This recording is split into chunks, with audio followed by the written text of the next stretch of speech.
Everyone, welcome to commerce tutorial. मैं हूं आपकी अपनी होस्ट ज्योति। आज हम कंटिन्यू करने जा रहे हैं नेशनल इनकम और रिलेटेड एग्रीगेट्स के इंपॉर्टेंट क्वेश्चन। ये कुछ क्वेश्चन पेंडिंग थे। इनमें हमारा फर्स्ट क्वेश्चन क्या है? Define green GNP. अगर जीएनपी अकेला पूछा जाता है वो तो हमारा क्या है? Gross national product. जितनी भी हमारी नेशनल इनकम है जो हम एक रेजिडेंस अर्न करता है ड्यूरिंग द ईयर, उसको हम क्या बोलते हैं? GNP, gross national product. लेकिन यहाँ पे क्या है? ग्रीन। ग्रीन का मतलब इसमें किसका ध्यान रखता है? नेचुरल रिसोर्सेज का। हम नेशनल इनकम तो कैलकुलेट कर रहे हैं लेकिन with the adjustment of depletion of natural resources. साथ के साथ हम ये देख रहे हैं कि हमारे नेचुरल रिसोर्सेज कितने डिप्लीट हो रहे हैं जिसके कारण और with the help of environment degradation. जब इनको टेक इनटू अकाउंट करके हम नेशनल इनकम कैलकुलेट करते हैं उसको क्या बोलते हैं? Green GNP.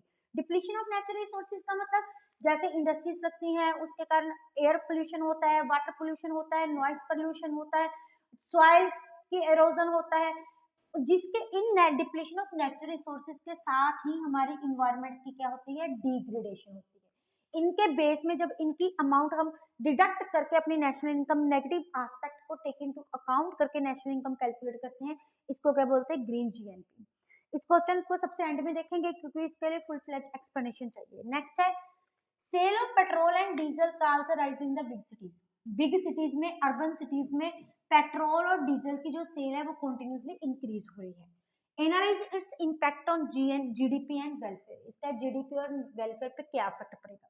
अब और देखिए हम जीडीपी पे हम सारे किस टर्म्स को लेके आते हैं? सिर्फ से सिर्फ वो इकोनॉमिक ट्रांजैक्शन को टेक इनटू अकाउंट करते हैं जिनको हम मॉनेटरी फॉर्म में क्या कर सकते हैं? मेजर कर सकते हैं। अब देखो, अब सेल क्यों इंक्रीज हो रही है कंटिन्यूसली इनकी? क्योंकि लोगों की जो डिमांड है वो किस चीज की? पेट्रोल और डीजल की कंटिन्यूसली इंक्रीज हो रही है। अगर डिमांड इंक्रीज हो रही है तो साथ के साथ प्रोडक्शन भी इसकी क्या हो रही है?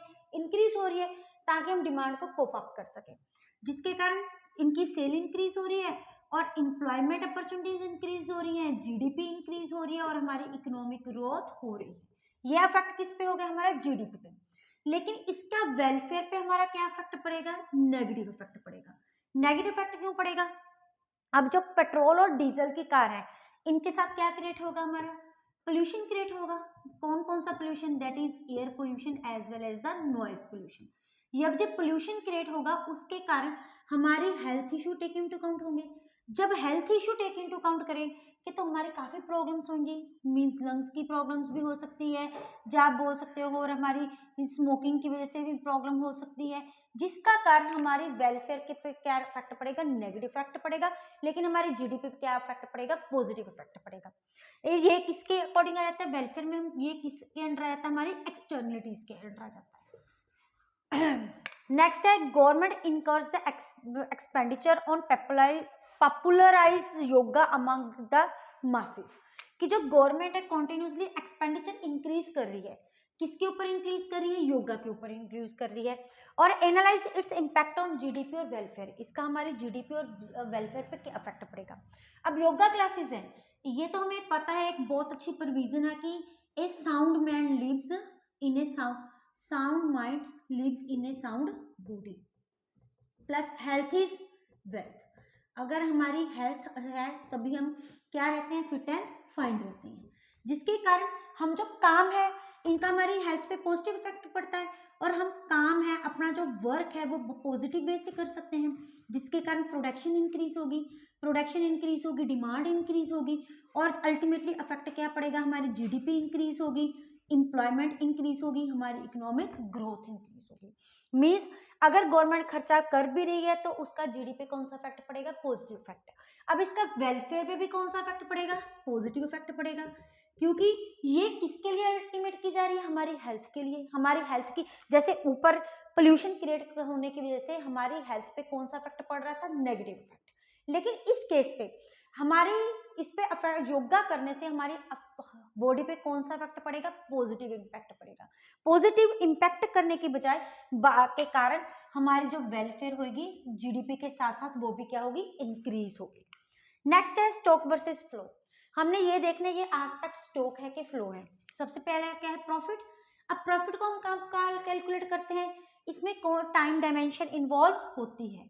अगर इसमें टाइम डायमेंशन इन्वॉल्व है तो ये कौन सा कंसेप्ट है हमारा, फ्लो कंसेप्ट। क्योंकि जो हम प्रॉफिट कैलकुलेट करते हैं वो मंथ के लिए कैलकुलेट करते हैं, 1 ईयर के लिए करते हैं, क्वार्टरली करते हैं और सेमी ईयरली करते हैं। नेक्स्ट है कैपिटल। कैपिटल देखते हो, मैंने बिजनेस, कैपिटल क्या होती है, पूंजी। जो बिजनेस स्टार्ट करने के टाइम हम पैसा लगाते हैं, जो इंट्रोड्यूस करते हैं, उसको क्या बोलते हैं, कैपिटल। मैंने बिजनेस शुरू किया, बिजनेस तो ऐसे शुरू नहीं किया जा सकता है, पहले पैसा चाहिए। आज मैंने कितनी कैपिटल इन्वेस्ट की है, यहाँ पे कौन सा कंसेप्ट है हमारा, एट। और एट कौन सा कंसेप्ट होता है हमारा, स्टॉक कंसेप्ट। सेविंग, अब तक इस टाइम मेरी सेविंग कितनी है, ये भी कौन सा कंसेप्ट आ गया, एट। और ये कौन सा कंसेप्ट हो गया हमारा, स्टॉक। नेक्स्ट है बैलेंसिंग। आज के डेट में, आज टाइम मेरे बैंक में कितना बैलेंस है, मतलब कौन सा कंसेप्ट है, एट। तो ये कौन सा कंसेप्ट हो गया हमारा, स्टॉक कंसेप्ट। नेक्स्ट है हमारी following items are included in national income और नोट। इन आइटम्स को हम नेशनल इनकम कैलकुलेट करने के साथ इंक्लूड करते हैं कि नहीं। फर्स्ट कौन है, expenditure by firm on the payment of fees to a CA. CA मतलब चार्टर्ड अकाउंटेंट। फर्म ने किसको पेमेंट की है, सीए को पेमेंट की है। लेकिन वो जो पेमेंट की है किसके लिए, ताकि हमारे बिजनेस में फाइनेंशियल अकाउंट की ऑडिटिंग कंप्लीट हो सके। एंड प्रोडक्ट क्या है, हमारी फाइनेंशियल स्टेटमेंट की सोल्वेंसी को चेक करना। ये उसका एक प्रोसेसिंग का पार्ट है, मतलब इसको हम एज ए क्या यूज कर रहे हैं अपने बिजनेस में, as a raw material use कर रहे हैं। तो ये हमारी कौन सी गुड्स हो जाएंगी, इंटरमीडिएट गुड्स। अब जितनी भी इंटरमीडिएट गुड्स है उनको हम नेशनल इनकम में कैलकुलेट नहीं करते। फाइनल गुड्स को नेशनल इनकम में कैलकुलेट किया जाता है, लेकिन इंटरमीडिएट गुड्स को हम नेशनल इनकम की कैलकुलेशन में कैलकुलेट नहीं करते। सेकेंड है payment of corporate tax bye A firm. ये जो कॉर्पोरेट टैक्स है ये नेशनल इनकम के मेथड्स में जब हम कैलकुलेट करते हैं तो ये डायरेक्ट फॉर्म में किसी में नहीं आता। इसको ऑलरेडी हम जब हमारा इनकम मेथड होता है उसमें जो हमारे इनकम मेथड में एक जो प्रॉफिट का पार्ट होता है उनमें क्या आता है, कॉर्पोरेट टैक्स, रिटेन्ड अर्निंग्स और एक अनडिस्ट्रीब्यूटेड डिविडेंड, ये चीजें होती हैं। कॉर्पोरेट टैक्स की ऑलरेडी यहाँ इसके अंडर एडजस्टमेंट हो जाती है। डायरेक्ट फॉर्म में हम कॉर्पोरेट टैक्स को एक्स्ट्रा अलग से शो नहीं करते, तो इसीलिए इस नेशनल इनकम को हम उसमें इंक्लूड नहीं करते। Purchase of TV by the firm for own use. एक फर्म ने टीवी परचेज किया है अपने यूज के लिए, अपने यूज के लिए मतलब ये कौन सी गुड्स हो जाती हैं, फाइनल गुड्स। अब जो फाइनल गुड्स होती है उनको हम नेशनल इनकम में कैलकुलेट करते हैं। Payment of interest by firm to a bank. Firm ने इंटरेस्ट की पेमेंट की है, अगर फर्म ने इंटरेस्ट की पेमेंट की है तो नेचुरली बैंक से उसने क्या लिया होगा, लोन लिया होगा। अब अगर फर्म लोन ले रही है तो इस लोन को किस पर्पस के लिए यूज कर रही है, प्रोडक्टिव पर्पस के लिए, अपने बिजनेस के पर्पस के लिए। तो इसका मतलब इसको हम नेशनल इनकम में इंक्लूड करेंगे। जब भी कोई पैसा, कोई भी एक्सपेंडिचर हम प्रोडक्शन पर्पस के लिए यूज करते हैं तो उसको नेशनल इनकम में इंक्लूड किया जाता है। नेक्स्ट है payment of interest by bank to an individual. अब बैंक किसको पेमेंट कर रहे हैं, इंडिविजुअल को। इसका मतलब बैंक ने इंडिविजुअल से क्या लिया होगा, डिपॉजिट लिया होगा। डिपॉजिट लेके किसी ना किसी पर्पस पे, प्रोडक्टिव पर्पस पे इसको यूज किया होगा। क्योंकि बैंक दो पर्पस होते हैं उसके फंक्शन, एक तो लोन प्रोवाइड करना, दूसरा डिपॉजिट लेना। लोन किसको देती है, पब्लिक को, और डिपॉजिट किससे लेती है, वो पब्लिक से लेती है। वो किस पर्पस के लिए, प्रोडक्टिव पर्पस के लिए, तो इसलिए हम इसको नेशनल इनकम में इंक्लूड करेंगे। नेक्स्ट है payment of interest by individual to bank. यहाँ पे कौन पेमेंट कर रहा है, इंडिविजुअल। अब इंडिविजुअल किस पर्पस के लिए अज्यूम किया जाता है कि वो किस पर्पस के ले रही है, अपना कंजम्पशन पर्पस के ले रही है। अब जो भी चीज कंजम्पशन फंक्शन के लिए ली जाती है उस पर जो इंटरेस्ट होता है वो नेशनल इनकम में इंक्लूड नहीं किया जाता। Financial assistance to flood victim. अब यहाँ पे क्या फ्लड विक्टिम है तो मतलब एक तरह की हम उनको कौन सी पेमेंट कर रहे हैं, ट्रांसफर पेमेंट कर रहे हैं। और जितनी भी ट्रांसफर पेमेंट होती है उसको नेशनल इनकम में इंक्लूड नहीं कर सकते। सिर्फ जो फैक्टर सर्विसेज हम प्रोवाइड करते हैं उनको नेशनल इनकम में इंक्लूड किया जाता है। नेक्स्ट है salary earned by the Indian in the American embassy in India. Salary जो अमेरिकन एम्बेसी में हमारे इंडियंस काम कर रहे हैं वो जितनी भी सैलरी अर्न कर रहे हैं क्या वो नेशनल इनकम में इंक्लूड होगी। देखो इसके हमारे क्या है, 2 एस्पेक्ट्स हैं। अगर आप इसका स्क्रीनशॉट लेना चाहते हैं तो पहले ले सकते हैं। अब यहाँ पे देखो कौन सा केस है, एम्बेसी का क्या कंसर्न होता है कि जिस कंट्री की एम्बेसी होती है उस कंट्री के जो मेंबर्स होते हैं वो उसी कंट्री की नेशनल इनकम में इंक्लूड किए जाते हैं, वो उसी कंट्री के रेजिडेंट्स होते हैं। जैसे कि हमारे यहाँ पे कौन सी एम्बेसी है, अमेरिकन एम्बेसी। अब अमेरिकन एम्बेसी में इंडियंस भी काम कर रहे हैं और इसमें अमेरिका के लोग भी काम कर रहे हैं, चाहे वो इंडिया में है, लेकिन जो भी अमेरिका के लोग अमेरिकन एम्बेसी में काम कर रहे हैं वो किस कंट्री का पार्ट हो गए, हमारी अमेरिकन कंट्री का पार्ट हो गई। वो उसको हम अपनी नेशनल इनकम में कैलकुलेट नहीं करेंगे। लेकिन जो हमारे इंडियंस अमेरिकन एम्बेसी में काम कर रहे हैं वो इंडिया के क्या है, नॉर्मल रेजिडेंस है। इस करके जो उनकी इनकम वो अर्न कर रहे हैं वो हमारी नेशनल इनकम का पार्ट होगी। अगर आप इसका स्क्रीनशॉट लेना चाहते हो तो ले सकते हैं। लास्ट क्वेश्चन जो हमारा रह गया था, explain the real GDP and nominal GDP with example. ये क्या होता है real GDP, one of the most important question. ये इस टाइप का क्वेश्चन कई बार आ जाता है और जीडीपी के साथ रिलेटेड, वेलफेयर के साथ, आज के जितने भी क्वेश्चन के ये बहुत ज्यादा इंपॉर्टेंट है for the point of view exam.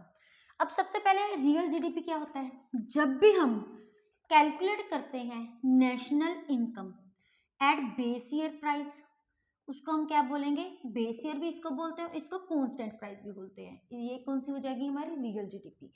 अगर हम कोई भी नेशनल इनकम कैलकुलेट करते हैं एट द करंट प्राइसेस, उसको हम क्या बोलते हैं, अपनी नॉमिनल जीडीपी। अब ये कांस्टेंट और बेस ईयर होता क्या है, जो पिछला साल होता है, जो क्वेश्चन में दिया होता है करंट ईयर क्या हो जाता है, इसको डिनोट किसके साथ करते हैं हम, P0 के साथ करते हैं। इसको डिनोट किसके साथ किया जाता है, P1 के साथ डिनोट किया जाता है। Prices in the past year, अगर हम सोचे जो चीज हमारे टाइम पे मिलती थी 100 रुपीज की, आज वही चीज इस टाइम में क्या हो रही है, 1000 रुपीज। तो करंट प्राइसेस हमारे पास क्या हो गए, 1000। बेस ईयर प्राइस हमारे पास क्या हो गए, 100। अब इसका फॉर्मूला क्या होता है, P1 and Q, P0 and Q, इसका क्या हो जाता है, P1 एंड Q। मीन्स इस केस में जो क्वांटिटी है that will remains the same. फर्क सिर्फ किसका है, प्राइसेस का। प्राइस बेस ईयर की क्या है हमारी P0 और करंट ईयर की हमारी क्या है, P1। बस यही, पहले तो ये इसका मीनिंग हो गया। अब इसको एक छोटी सी एग्जांपल के साथ लेते हैं। सपोज करो हमारे पास डिफरेंट टाइप ऑफ कॉमोडिटीज है, वीट, राइस, ABC ले लेते हैं हम commodities, A, B and C। अब इस केस में हमारी क्वांटिटीज कितनी है, 10, 15 एंड 20। P0 कितना है हमारे पास, 5, 10 एंड 10। P1 हमारा कितना हो जाता है, दैट इज 10, 20 एंड 20।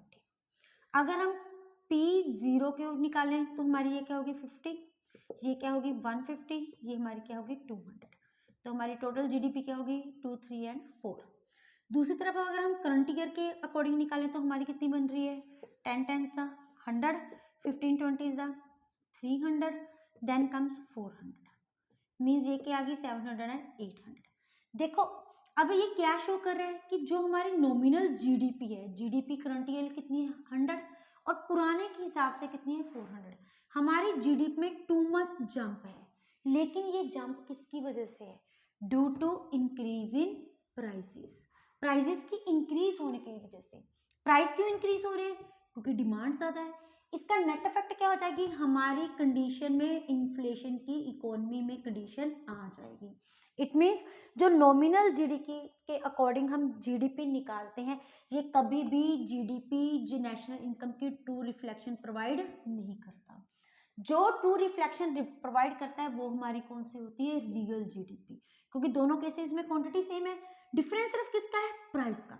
अब हो सकता है कि जीडीपी इंक्रीज हो तो पॉपुलेशन भी साथ में इंक्रीज हो रही है, लेकिन जो इनमें मेन एस्पेक्ट है due to rise in the price, ये कौन सी पिक्चर को डिनोट कर रही है, इन्फ्लेशन की। इन्फ्लेशन की कंडीशन होने के कारण ये जो नॉमिनल जीडीपी है ये हमारी true reflection GDP economic growth का नहीं है। जो ट्रू रिफ्लेक्शन है वो हमारी कौन सी है, रियल जीडीपी। इस क्वेश्चन को ऐसे न्यूमेरिकल एग्जाम्पल के साथ सॉर्ट आउट किया जा सकता है, जिसमें पहले हम बताएंगे इनका मीनिंग, हमारी रियल जीडीपी क्या होती है, फिर बताएंगे नॉमिनल जीडीपी क्या होती है, फिर इसको कैसे कैलकुलेट करते हैं, इसका फार्मूला, उसके बाद इसका formula, then there will be practical example, then उसको हम नीचे से 2 और 3 4 लाइंस पे इसको एक्सप्लेन कर देंगे। इसी के साथ जो हमारे नेशनल इनकम और रिलेटेड एग्रीगेट्स के क्वेश्चन है आज हो रहे कंप्लीट। नेक्स्ट सेशन में हम स्टार्ट करेंगे नेक्स्ट चैप्टर के question.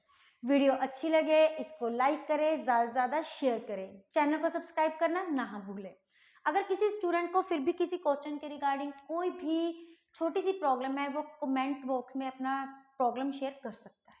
Thank you, have a nice day.